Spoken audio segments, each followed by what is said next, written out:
Hello, fans, collectors, and investors. Welcome back to Iconic Baseball. I am, as always, Iconic Al. And today I'm responding to ClementeCollector, who had a recent video that prompted me to put together my all-time greatest Pittsburgh Pirates lineup through baseball cards. I love the concept. I love the idea. I've been thinking about this now for a couple weeks. And the thing I don't like is the restrictions he put on the contest, or not really a contest, a challenge, so to speak. There's no prize involved. It's just more for fun.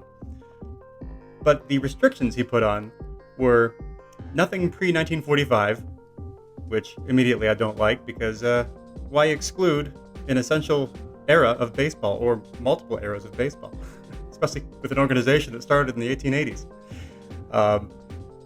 The other one was no DH because it's the National League. Well, I got news for you. The National League has DH. So any opportunity I get to put one more hitter, one more Hall of Famer in my all-time lineup, I'm going to do it. So I'm putting a DH in. And then the other thing was you must have a card of each player. Well, I kind of bent the rules a little bit there because I don't have a card for every player. Some, an item, let's just say, for every player. So I'm going with the true all-time great lineup. My apologies to ClementeCollector. I'm going to do it the way I want to do it. No restrictions on era. It's bar none the greatest of all time that the Pirates had to offer, in my opinion. All right? So, batting first, playing shortstop, none other than Honus Wagner, the greatest shortstop of all time, arguably the greatest Pirate of all time. And what can you say? I'm putting him at leadoff because he stole 723 bases. And everyone knows him for having 8 batting titles. But guess what? He also had 5 stolen base titles and a career on-base percentage of .391, in addition to his .328 career average. So, pretty good leadoff hitter, I think. Also known as the greatest shortstop of his time. So that's Honus Wagner leading off. Not a bad guy to lead off. All right, batting second, playing left field for the Pirates, Paul Waner, another all-time great, another Hall of Famer, .333 career hitter, .404 on-base percentage, 74.7 WAR, 3 batting titles, 3,152 hits. Can't go wrong with big poison. Paul Waner, hitting second. Hitting third for the Pirates, right fielder Roberto Clemente, the pride of Puerto Rico. Don't need to say much about him. 3,000 hits, 4 batting titles, 12-time Gold Glove Award winner. Not a bad guy to hit third in any lineup. So Clemente is 3. Number 4, Barry Lamar Bonds. I'm putting him at center field because unlike most people, I kind of think he was best suited for center field. When he came up, he played his first 110 games in center field in 1986. So he has played center field, and so I'm going to put him there. I'm looking at his speed from his Pittsburgh years. And for anyone that didn't follow Barry Bonds, when I did as a kid, here's some numbers from 1990. He came up in 86, but by 1990, he was fully in his prime. Listen to this line. .301 average. Gold Glove Award. .406 on-base percentage. 33 home runs. 114 RBIs. 52 steals. And 109 runs. I mean, a 970 OPS. A 170 OPS plus. He walked more than he struck out. He was a remarkable player. It's a shame that he did what he did to enhance his game later in his career. But as a Pirate, Barry Bonds was a complete player. 5 tools. Gold Glove outfielder, speed out the wazoo, power, great arm. I mean, what do you need? Barry Bonds hitting 4th, playing center field. Hitting 5th, playing first base. Willie Pop Stargell. He was the man. 475 home runs, led the Pirates to 2 world championships, 57.5 WAR. He was the man. Not a bad 5-hitter. Willie Pop Stargell. All right. Here is my DH. Number 6. At DH, Ralph Kiner. What a weird career he had. Remarkable. He played 10 seasons. 10 seasons, and he won seven home run titles. He's the only player to start his career with 7 straight home run titles. Just striking power from Ralph Kiner. And even more importantly, he got on base. He had a .398 on base percentage, and that's pretty good for a power hitter. But yeah, prodigious power. He averaged 41 home runs a season in his 10 seasons. Not a bad average. Averaged 112 RBIs. Not a bad average.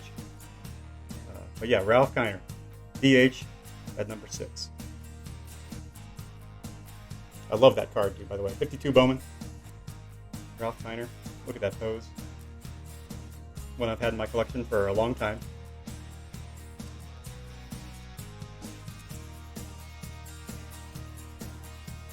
Okay, now we're at number 7. Now here's one where I don't have a card, but hitting 7th at third base, the great Pie Traynor, Harold Pie Traynor. Now this is a newspaper clipping that I have, an old newspaper clipping with Pie Traynor's picture on it, but I'm working on getting a Pie Traynor card one of these days. I'd like to own one. Known as one of the great fielding third basemen of his time, if not the greatest fielding third baseman of his time. He was also a .320 career hitter, and pretty universally understood to be the best third baseman in Pirates history. So yeah, Pie Traynor, 1925 world champion with the Pirates. Now hitting 8th, playing second base, who else? Bill Mazeroski. There's a 59 tops Mazeroski, the hero of the 1960 World Series. Popped that home run to send the Yankees home. Will forever be an iconic figure in Pittsburgh. He was an 8-time Gold Glove Award winner and a 10-time All-Star. Well, wasn't particularly known for his powerful bat, but Bill Mazeroski has to be considered the greatest Pirate second baseman of all time. All right. Number 9, playing catcher, Jason Kendall. I was looking through kind of the history of Pirates catchers, and he kind of emerges as number 1 for me. I was looking at Tony Pena. I was looking at Manny Sanguillen. Both great players, both great catchers. But if you look at the numbers, the production, 41.7 WAR for Jason Kendall. In 2000, he hit .320, with a .412 on base percentage, 14 home runs, 22 steals, 112 runs. I mean, he was a pretty good player. I mean, I think probably the best catcher the Pirates have ever seen, to be honest. So he's my number 9 hitter, Jason Kendall. And I watched him play growing up. All right. And then the manager. Let's not forget the manager. I'm going to go with the winningest manager in Pirates history, and that is Mr. Fred Clarke. And this is a T206 Fred Clarke. And he has a 1 with the standard Piedmont back. Still a beautiful card, and this is the first T206 that I ever owned, and it still kind of makes me happy to look at it. It's one of my favorite cards in my collection. He was the player manager for the 1909 World Champion Pirates, a team that beat Ty Cobb's Tigers, and so he was on that team with Honus Wagner, and so here we have player manager and the superstar right here, and this is about as close as I'll probably ever get to having the T206 Wagner. But just a beautiful card. I love this. The T206 Fred Clarke, Hall of Fame manager and player. Fred Clarke came very close to 3,000 hits. I think he had 2,800 some. So here we go.